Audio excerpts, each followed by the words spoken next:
Let me be clear, no one is the above of law, not politician, not priest, not criminal, not a police officer. We are all accountable for our action.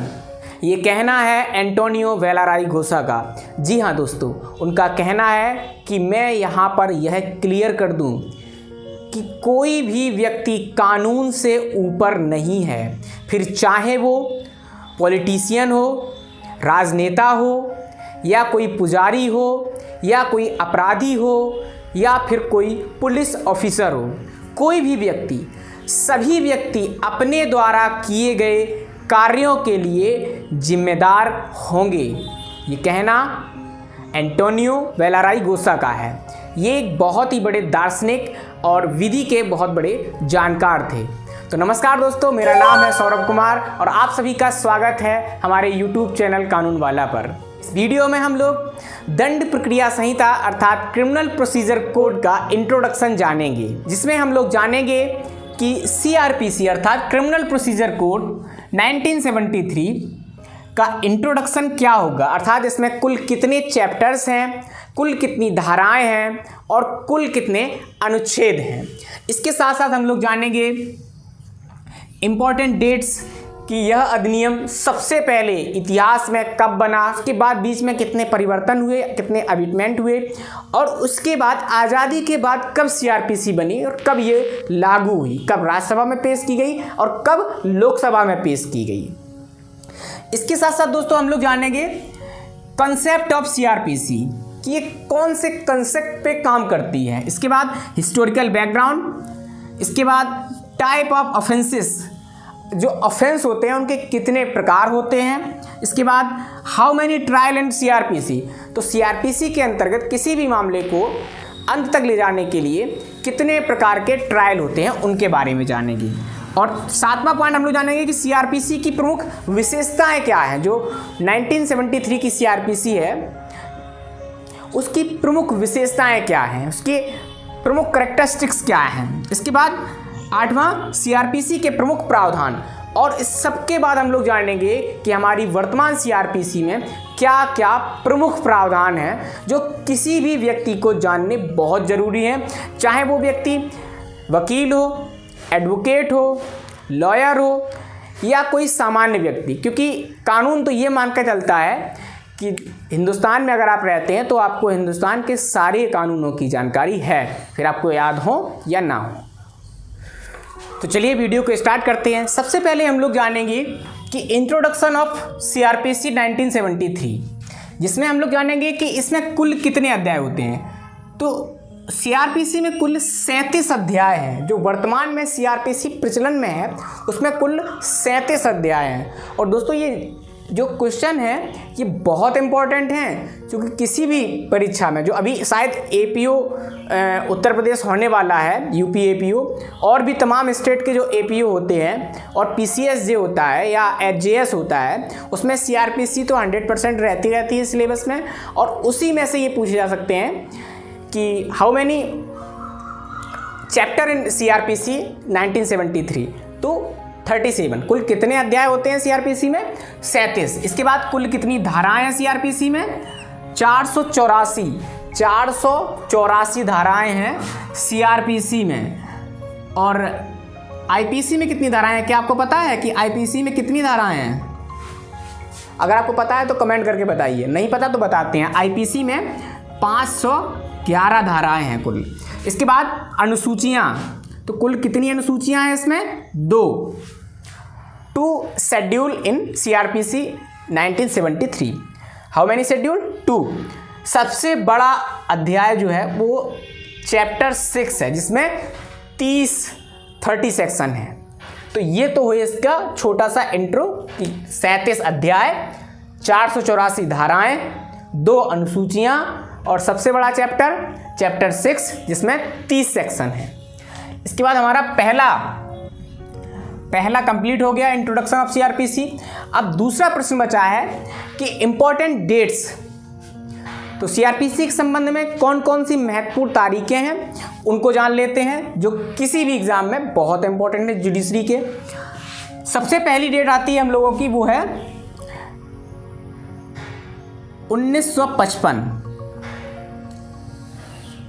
सन 1955 को ही प्रथम विधि आयोग का निर्माण किया गया था और उसको जिम्मा सौंपा गया था कि भारत में जो वर्तमान में विधियां प्रवर्तन में हैं, लागू हैं, उनमें क्या क्या परिवर्तन किए जा सकते हैं, उन पर एक रिपोर्ट सबमिट करने के लिए कहा था।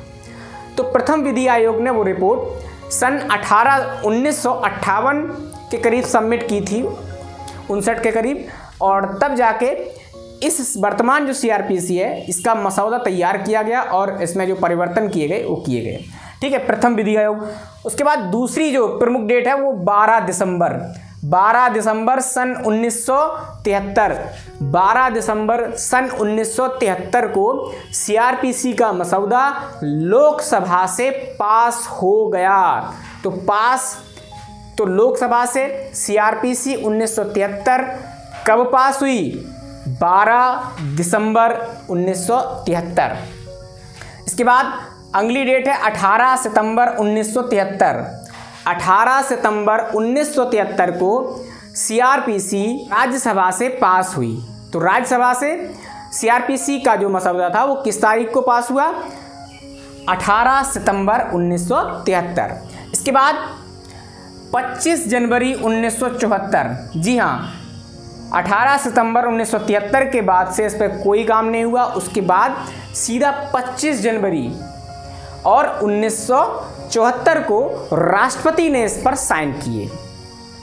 तो जैसे ही किसी अधिनियम पर लोकसभा में पास होने के बाद राज्यसभा में पास होता है, उसके बाद राष्ट्रपति के साइन होते हैं, उसके बाद गजट में प्रकाशित हो जाता है और वो संपूर्ण देश पर लागू हो जाता है। तो 25 जनवरी 1974 को राष्ट्रपति के हस्ताक्षर हुए और 1 अप्रैल 1974 से सीआरपीसी संपूर्ण भारत में इंक्लूडिंग धारा 370 हटने के बाद जम्मू एंड कश्मीर में भी लागू हो गई। संपूर्ण भारत में समान रूप से सीआरपीसी 1 अप्रैल 1974 को लागू हो गई। तो ये है प्रमुख डेट जो सीआरपीसी के संबंध में है। पहली डेट 1955 की, जब प्रथम विधि आयोग की रचना की गई थी, प्रथम विधि आयोग बनाया गया था। उसके बाद 12 दिसंबर 1973 लोकसभा में पास हुआ। 18 सितंबर 1973 राज्यसभा में पास हुई। 25 जनवरी 1974 राष्ट्रपति के साइन हुए और 1 अप्रैल 1974 को संपूर्ण भारत पे लागू हो गया सीआरपीसी। जो तीसरा प्रश्न है सीआरपीसी के इंट्रो में, वो है कॉन्सेप्ट ऑफ सीआरपीसी। सीआरपीसी का क्या कॉन्सेप्ट है? तो इसके संबंध में हम लोग जानेंगे कि विधि जो है, अर्थात जो लॉज हैं, वो 2 प्रकार के होते हैं। पहले जो होते हैं वो है मौलिक विधि और दूसरे हैं प्रक्रिया विधि। सब्सटेंटिव लॉ और प्रोसीजरल लॉ, ये 2 प्रकार के होते हैं। सब्सटेंटिव लॉ किन्हें कहते हैं? ये सब्सटेंटिव लॉ वे लॉ होते हैं जो अधिकारों और कर्तव्यों को परिभाषित करते हैं। जैसे आपका संविधान हो गया, आईपीसी हो गई, और भी बहुत से कानून हैं। ठीक है, जैसे आपका कॉन्स्टिट्यूशन हो गया, ठीक है, आईपीसी हो गई, ये तो आपके हो गए मौलिक विधि, सब्सटेंटिव लॉ। इसके बाद दूसरे हैं प्रोसीजरल लॉ। प्रोसीजरल लॉ कौन होते हैं? प्रक्रिया विधि, जैसे सीआरपीसी, एविडेंस और सीपीसी, ये आपके हो गए प्रोसीजरल लॉ। प्रोसीजरल लॉ वे होते हैं जो कानूनी कार्रवाइयों की प्रक्रिया बताती हैं। मान लीजिए किसी व्यक्ति ने कोई अपराध किया है, चोरी कर ली, तो उसको आप आईपीसी की धारा 378 के अंतर्गत चोरी परिभाषित की गई है और 379 में उसका दंड दिया गया है। आपने धारा 379 के अंतर्गत पुलिस उसको ले गई कोर्ट में। अब कोर्ट में क्या प्रक्रिया होगी? कैसे गवाह बुलाए जाएंगे, कैसे उसकी प्रोसीडिंग की जाएगी, कैसे सज़ा दी जाएगी, कितनी सज़ा दी जाएगी, ठीक है, सज़ा का निर्धारण कैसे होगा, कठोर कारावास होगा, सादा कारावास होगा। तो ये सब जो प्रक्रिया है, ये प्रक्रियाएं जिसमें बताई जाती हैं वो होता है प्रोसीजरल लॉ। तो सीआरपीसी जो है वो एक प्रोसीजरल लॉ है। तो law, 2 types of law, substantive law and procedural law, मौलिक विधि, प्रक्रिया विधि। तो मौलिक विधि कॉन्स्टिट्यूशन हो गया, आईपीसी हो गई, प्रक्रिया विधि सीआरपीसी हो गई, एविडेंस हो गई, सीपीसी हो गई। सीआरपीसी क्या करती है कि अपराधियों को पकड़ने, आपराधिक मामलों की जांच करने, उन्हें अदालत के सामने रखने और दोषी व निर्दोष व्यक्तियों के लिए जो आवश्यक प्रक्रिया है वो प्रदान कराती है हमारी सीआरपीसी। इसके बाद सीआरपीसी जो है वो मुख्यतः 3 मूल विचारों पर आधारित होती है। पूरी सीआरपीसी का कॉन्सेप्ट 3 मूल विचारों पर टिका हुआ है, जिनमें पहला है निष्पक्ष सुनवाई, नेचुरल जस्टिस। नेचुरल जस्टिस के आधार पर सीआरपीसी यह तय करती है कि प्रत्येक व्यक्ति को निष्पक्ष सुनवाई का अवसर दिया जाए। ऐसा नहीं है कि कोई व्यक्ति पुलिस ऑफिसर है, उसने अपराध किया है, उसके लिए कोर्ट रियायत कर दे, और अगर कोई अन्य व्यक्ति ऐसा अपराध करता है तो उसे ज़्यादा सजा दे। नहीं, निष्पक्ष सुनवाई का अवसर प्रदान किया जा सके, ये इसका पहला कॉन्सेप्ट है, इसका पहला विचार है जिस पर ये काम करती है। और दूसरा है न्याय पाने में समय कम से कम लगे। सीआरपीसी ये तय करती है कि किसी भी व्यक्ति को न्याय जो है वो उचित टाइम पर, सही समय पर मिल सके, क्योंकि पहले जब ज़्यादा समय मिल जाता था तो अपराधी बच जाता था, और नहीं बचता था तो अपने तरीके ढूंढ लेता था बचने के। लेकिन अब इसमें तय कर दिया गया है कि आपको इतने दिनों के अंतर्गत चार्जशीट दाखिल करनी है, इतने दिनों में बयान दर्ज कराने हैं, इतने दिनों में अगर कोई छोटा मामला है तो इतने दिनों में उसे ख़त्म करना ही करना है। तो जो न्याय पाने का जो समय है वो कम से कम लगे किसी भी व्यक्ति को। और तीसरा इसका जो कॉन्सेप्ट है कि सरल प्रक्रिया एवं गरीब व्यक्तियों की न्याय तक पहुँच हो। सीआरपीसी ये तय करती है कि प्रक्रिया इतनी सरल हो कि मामूली व्यक्ति, आम व्यक्ति को भी समझ में आ सके, और गरीब व्यक्ति है, जो छोटे से छोटा व्यक्ति है, जो भारत का अंतिम व्यक्ति है, अंतिम पायदान पर खड़ा है, उसको भी किसी तरह से मेन स्ट्रीम न्याय है उसमें लाया जाए, और वो किसी और के सहारे न रह करके खुद ही न्यायालय आके अपने हक, अपने अधिकारों के लिए लड़ सके। तो ये 3 कॉन्सेप्ट हो गए। तो अब हम लोगों ने इंट्रोडक्शन जान लिया, इंपॉर्टेंट डेट्स जान ली, कंसेप्ट जान लिया। अब हम लोग हिस्ट्री, जो हिस्टोरिकल बैकग्राउंड है इसका सीआरपीसी का, वो जानेंगे कि इसका इतिहास क्या है, ये कैसे बनी। तो सीआरपीसी का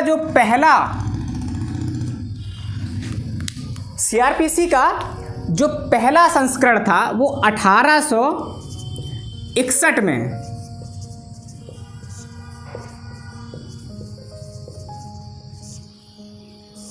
आया, क्योंकि जब आईपीसी 1860 में बन गई तो 1861 में तुरंत जो कोर्ट्स की प्रक्रियाएं हैं, जो पुलिस की प्रक्रियाएं हैं, जो सज़ा देने की प्रक्रियाएं हैं, उनकी आवश्यकता वो महसूस हुई, तो तुरंत 1861 में इसका पहला संस्करण आया। जी हाँ, सीआरपीसी कोई नई नहीं है। 1861 में जैसी आईपीसी बनी थी वैसे ही 1861 में इसका पहला कॉन्सेप्ट आया। इसके बाद समय के साथ साथ जैसे कि प्रत्येक एक्ट, लगभग सभी संहिताओं में परिवर्तन होते रहते हैं, अमेंडमेंट होते रहते हैं, तो ये भी इससे अछूता नहीं रहा। ऐसा नहीं था इसमें कि एक बार बन गई तो हमेशा के लिए बन गई, नहीं, इसमें ही परिवर्तन हुए। तो समय के साथ इसमें 1882, 1898 और 1923 में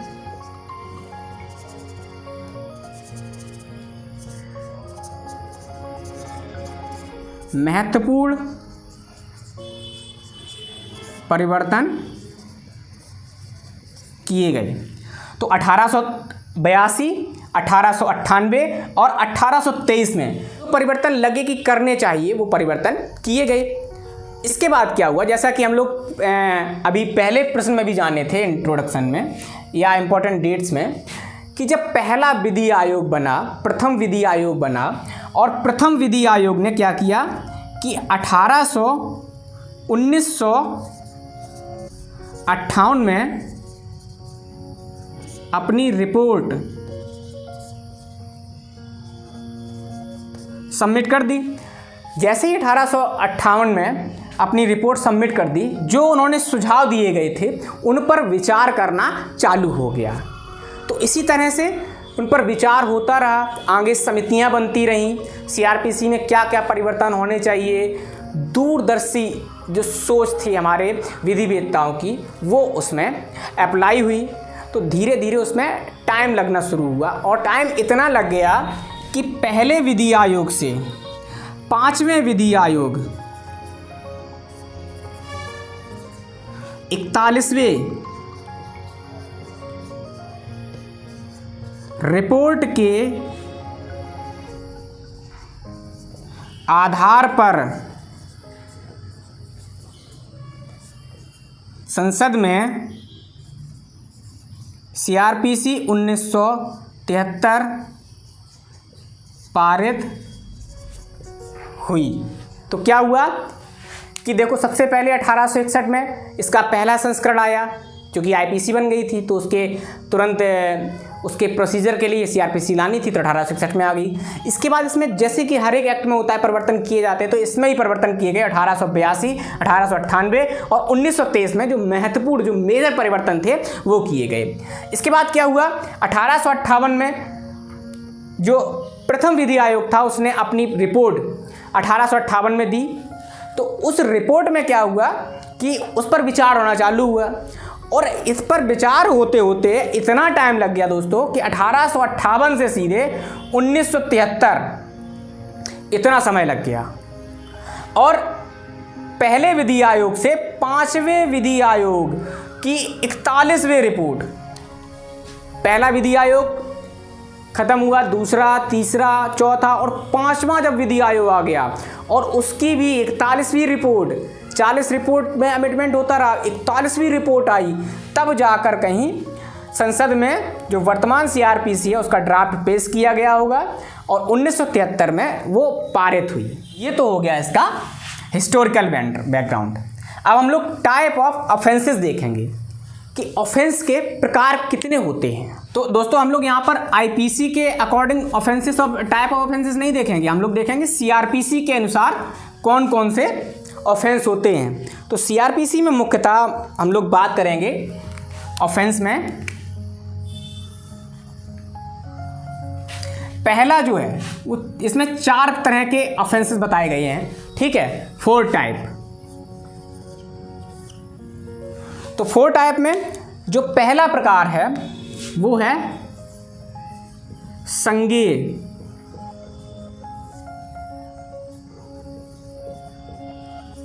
अपराध। कोई भी अपराध सीआरपीसी के अनुसार 4 तरह के हो सकते हैं। पहला हो सकता है संज्ञेय अपराध। तो संज्ञेय अपराध आपको पता है कौन कौन से होते हैं, जानेंगे अभी हम लोग। दूसरा है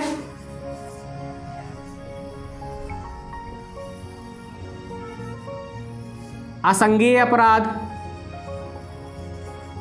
ठीक है, और तीसरा हो गया जमानती अपराध, चौथा हो गया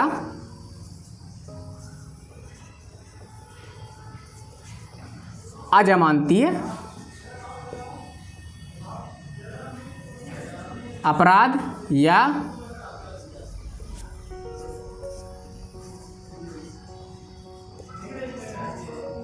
गैर जमानतीय अपराध, ठीक है। अब क्या आपको ये चारों अपराध पता है? नहीं पता? चलिए हम लोग जानते हैं, पता है तब भी अच्छा है, वेरी गुड।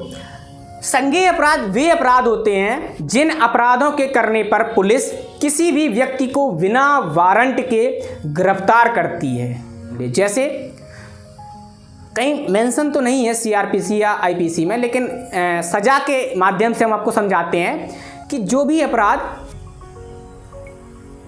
3 वर्ष से अधिक के होते हैं या 2 वर्ष से अधिक के होते हैं उन्हें संज्ञेय अपराध माना जाता है, जिनमें आपको क्या बोलते हैं, फांसी की सज़ा दी जा सकती है, 10 साल की सज़ा दी जा सकती है, 20 साल की, 14 साल की, 7 साल की, ठीक है, 4, 5, 3 अगर 3 साल तक की सज़ा हो सकती है तो माना जाएगा कि वो संज्ञेय अपराध है। ये मेंशन तो नहीं है, ज़रूरी भी नहीं है, सज़ा के माध्यम से हम लोगों ने समझा।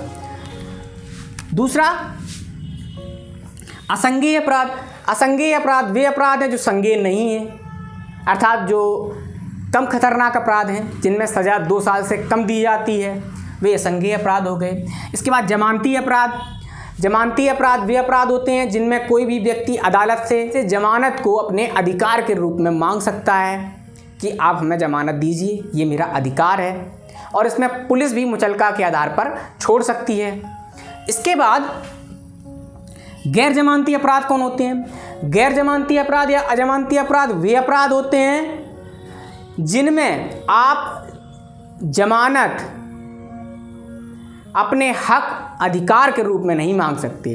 अगर न्यायालय को लगता है कि आपको जमानत दे देनी चाहिए, मुचलके पर छोड़ देना चाहिए, तब तो छोड़ सकती है, अन्यथा आप इसे अधिकार के रूप में न्यायालय से इसकी मांग नहीं कर सकते। तो ये तो हो गए टाइप्स ऑफ ऑफेंसेस, संज्ञेय, असंज्ञेय, जमानती, अजमानती या गैर जमानती। तो अब हम लोगों ने टाइप्स ऑफ ऑफेंसेस भी जान लिए। अब हम लोग चलते हैं कि how many trial in CrPC. तो सीआरपीसी में कितने प्रकार के ट्रायल होते हैं, क्या आपको पता है? नहीं पता? चलिए जानते हैं, और अगर पता है तो वेरी गुड। तो ट्रायल की अगर बात करें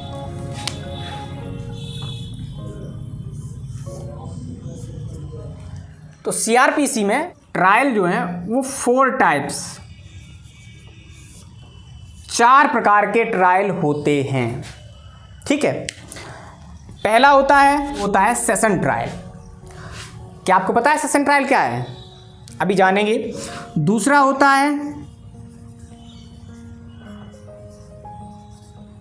हो गया समन ट्रायल। तीसरा हो गया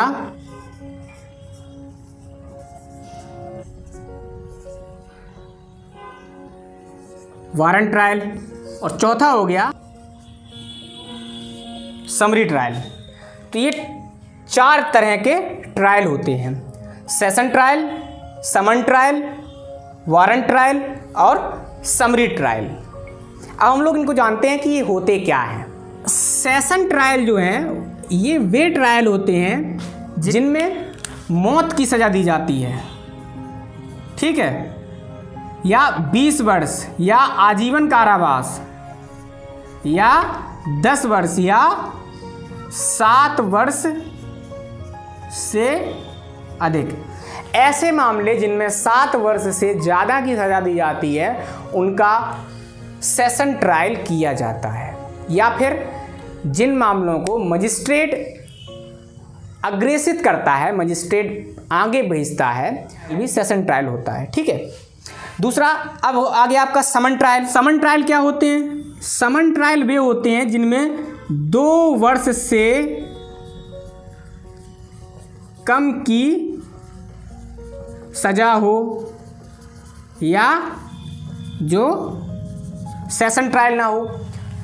समन ट्रायल क्या होते हैं? वे ट्रायल जो सेशन ट्रायल नहीं होते हैं और जिनमें सजा जो है वो 2 वर्ष से ज़्यादा की ना हो। इसके बाद आगे आपका वारंट ट्रायल। वारंट ट्रायल क्या होते हैं? वारंट मामले वे होते हैं जिनमें मौत की सज़ा, आजीवन कारावास, 7 वर्ष, ठीक है, ये सज़ाएं दी जाती हैं, या 2 वर्ष से अधिक की सज़ाएं दी जाती हैं, वो होते हैं आपके वारंट ट्रायल। इसके बाद समरी ट्रायल, संक्षिप्त विचारण। ऐसे मामले जिनमें तुरंत न्याय की आवश्यकता होती है, जो बहुत ही छोटे और कम अपराध के संबंध में बहुत ही छोटे मामले होते हैं, तुच्छ से मामले होते हैं, उनको जो है समरी ट्रायल के अंतर्गत रखा जाता है और उनमें जल्दी न्याय किया जाता है। ऐसे मामले होते हैं समरी ट्रायल। तो ये हो गए हम लोगों के ट्रायल। तो हम लोगों ने ट्रायल भी जान लिए। अब हम लोग सीआरपीसी की विशेषताएं जानेंगे कि इसकी क्या क्या विशेषताएं हैं। तो सीआरपीसी 1973 की जो प्रमुख विशेषताएं हैं उनमें पहली विशेषता है कि सीआरपीसी 1973 में कार्यपालिका और न्यायपालिका को अलग अलग किया है। इसकी ये सबसे बड़ी और प्रमुख विशेषता है कि इसने कार्यपालिका और न्यायपालिका को अलग अलग किया है।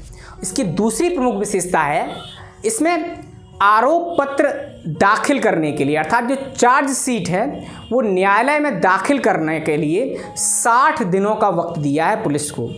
पुलिस का यह कर्तव्य है कि वह 60 दिनों के अंदर आरोप पत्र कोर्ट में दाखिल करे, अन्यथा जो अपराधी है उसे न्यायालय जमानत दे देगा। तो ये दूसरा सबसे बड़ी इसकी विशेषता है। इसकी तीसरी प्रमुख विशेषता है कि विचारण के दौरान कारावास में जो समय गुजरा है उसे जो सज़ा दी जाएगी उससे मुजरा कर दिया जाएगा, अर्थात उसमें से घटा दिया जाएगा। तो ये इसमें तीसरी प्रमुख विशेषता है। इसकी चौथी प्रमुख विशेषता है जमानत के नियम हैं उन्हें उदार और सरल किया गया है, जिससे न्याय में पाने में लोगों को ज़्यादा समय ना लगे। ठीक है। और उसके बाद इसकी पांचवी विशेषता है पुलिस द्वारा बुलाए गए साक्षी को व्यय दिया जाना, अर्थात कोई भी व्यक्ति जो साक्ष्य देने के लिए न्यायालय में पुलिस द्वारा बुलाया जाता है वो अपने खर्चे से आता है। अब वो कितनी दूर से आया है, वो क्या काम करता है, गरीब है, मजदूर है, तो एक दिन की अपनी दिहाड़ी छोड़ के आया है, तो शाम को अपने घर पे खाएगा क्या, पकाएगा क्या। तो इसके आधार पर इसमें ये परिवर्तन किया गया है कि पुलिस जिस भी साक्षी को बुलाएगी उसे एक उचित मानदेय दिया जाएगा उस दिन के लिए। इसके बाद इसकी अगली प्रमुख विशेषता है जो कार्यपालकीय मजिस्ट्रेट हैं, ठीक है, उनकी शक्तियों में कमी की गई है और जो न्यायिक मजिस्ट्रेट हैं उनको वो शक्तियाँ बढ़ा दी गई हैं। इसकी अगली प्रमुख विशेषता है सेशन मामलों में जो प्रारंभिक जांच की जाती थी जिससे अत्यधिक समय लग जाता था उसको हटा दिया गया है। और इसकी अंतिम प्रमुख विशेषता है न्यायालय में जो तृतीय मजिस्ट्रेट होता था, जुडिशियल मजिस्ट्रेट या जो भी मजिस्ट्रेट हो, वो थर्ड क्लास जो मजिस्ट्रेट होता था उसको हटा दिया गया है, उसका पद ही समाप्त कर दिया गया है। अब हम लोगों ने सीआरपीसी की जो प्रमुख विशेषताएं हैं उनको जान लिया है।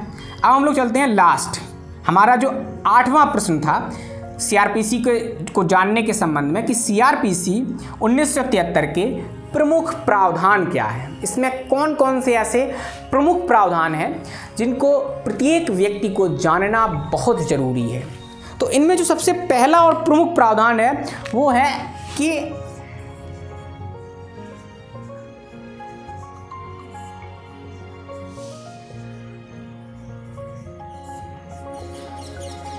अपराध निवारण, अर्थात कोई भी अपराध जब होता है, पहला तरीका तो ये होता है कि अगर कोई अपराध हो गया है तो पुलिस जाके कंप्लेंट करे या एफआईआर करे, फिर उस पीड़ित व्यक्ति को न्याय दिलवाए।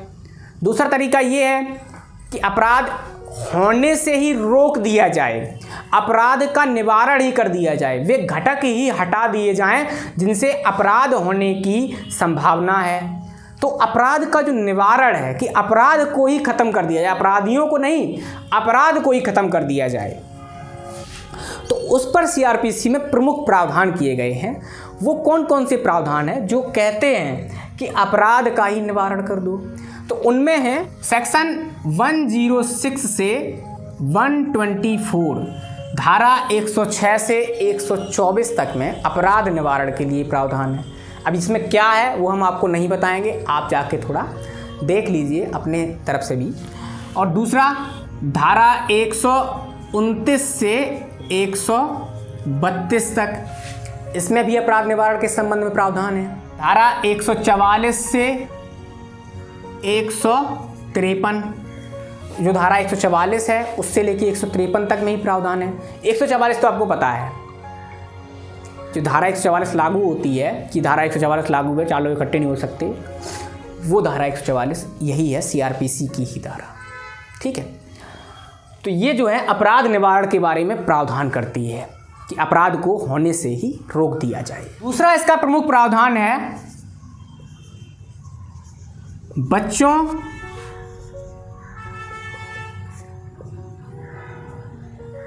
माता पिता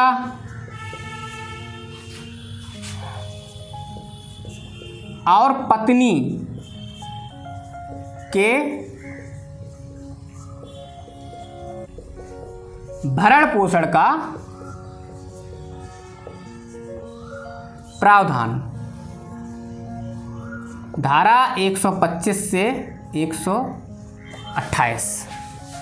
जी हाँ दोस्तों, जो धारा 125 है और वहाँ से लेकर धारा 126, 127 और 128 तक में प्रत्येक व्यक्ति के ऊपर यह कर्तव्य अधिरोपित किया गया है कि वो अपने माता पिता जिनके पास आय का कोई स्रोत नहीं है, कोई साधन नहीं है, वृद्ध हैं, अपनी पत्नी जिसके पास आय का कोई स्रोत नहीं है, साधन नहीं है, वृद्ध है या फिर उसके साथ रहती हैं, ठीक है। और तीसरा, अपने बच्चों का भरण पोषण करना ही होगा, ये उनका कर्तव्य अधिरोपित किया गया है सीआरपीसी में धारा 125 से 128 में।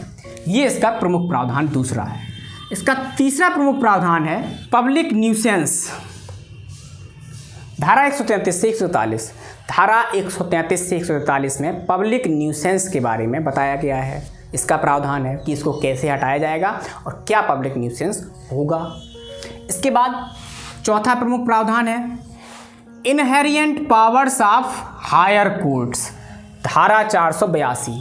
जी हाँ दोस्तों, धारा 482 के अंतर्गत जो हायर कोर्ट्स हैं जिनमें उच्च न्यायालय और उच्चतम न्यायालय आते हैं, उनको इनहेरिएंट्स अंतर्निहित शक्तियाँ दी गई हैं जिनके अंतर्गत वो काम करते हैं। ये इसकी प्रमुख विशेषताएं हैं। पांचवी प्रमुख विशेषता है कार्यकारी मजिस्ट्रेट को